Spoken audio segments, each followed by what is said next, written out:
May pag-asa pa ba kung susuko ka na? Larawan mo ba'y lulukutin ko na?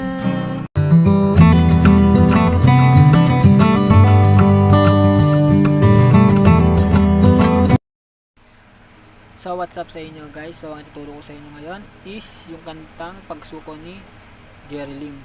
So kantayin muna natin yung verse niya para alam natin kung ano yung pagkakasunod ng chords niya. So ganito siya. Maaari ba muna natin itong pag-usapan sa dami-rami na ng ating pinagdaanan. Yan. So ang chords niya sa verse is G, tapos C add 9. Itong G ibaba niya itong dalawa na to para sa C add 9. Yan. Tapos E minor 7.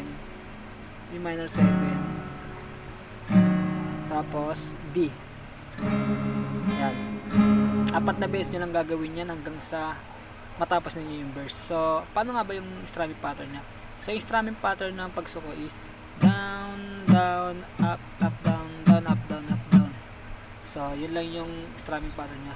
Down, down, up, up, down, down, up, down, up, down. Yan. So, kantayin natin yung ano niya, yung verse niya para malaman natin pagkakasunod-sunod.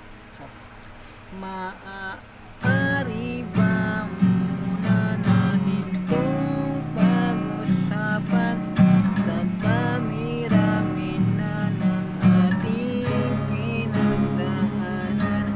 Ngayon mo pa ba maiisipang isuko ang lahat ng ating pinagsamahan? Masikip sa damdamin, inigop ng hangin ang lakas, pinanghihinaan ang wakas.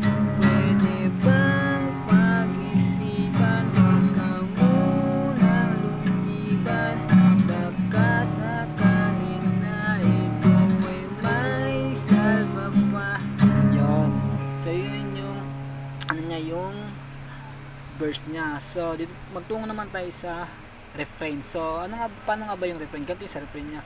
Lumalamig ang gabi, hindi na tulad ng dati. Yun. So ano nga ba yung chords ng refrain? So ang chords ng refrain is E minor 7, tapos D, tapos C add 9, tsaka D ulit. So apat na chords lang siya sa refrain. So kantayin na natin. Ganito yung verse niya. Lumalamig ang gabi, hindi na tulad ng dati. Yun. So yun yung refrain niya. So magtungo naman tayo sa sa chorus niya. So paano nga ba sa chorus? So ganito sa chorus. May pag-asa pa ba kung susuko ka na? Larawan mo ba'y lulukutin ko na? Yun. So ang chords niya para sa chorus is G, tapos D over F sharp,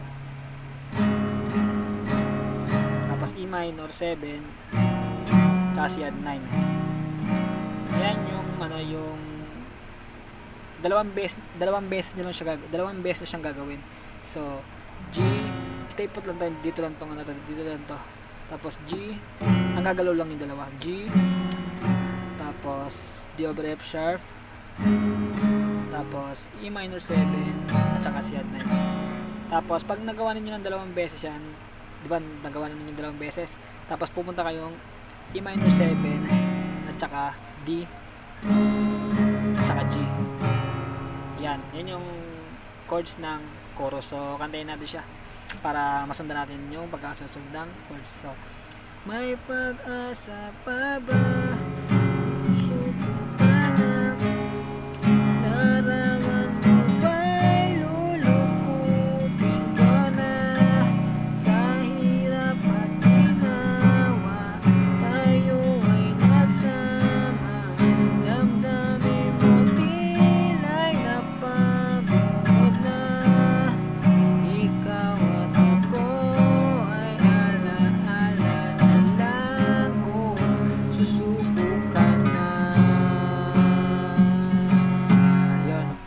Tapos babalik ulit sa sa verse. Pagkatapos ng verse, yung first verse sa second verse parehas lang ng chords, tapos sa refrain parehas lang din, tapos chorus parehas lang din. Tapos pagdating ng ng instrumental, so may instrumental tayo bago pumasok yung last na chorus. So ang chords niya naman dun is G, D over F sharp, E minor 7, tsaka C add 9. Tatlong beses lang gagawin yan. Pagkatapos nun, punta ng chorus, tapos ng chorus, yun, tapos na yung kanta. So yun lang yung matuturo ko muna sa ngayon. Sana pag-aralan hanggang sa matutunan. Maraming salamat. Pa-subscribe na ng channel ko para updated kayo sa lahat ng mga video na aking gagawin. Maraming salamat.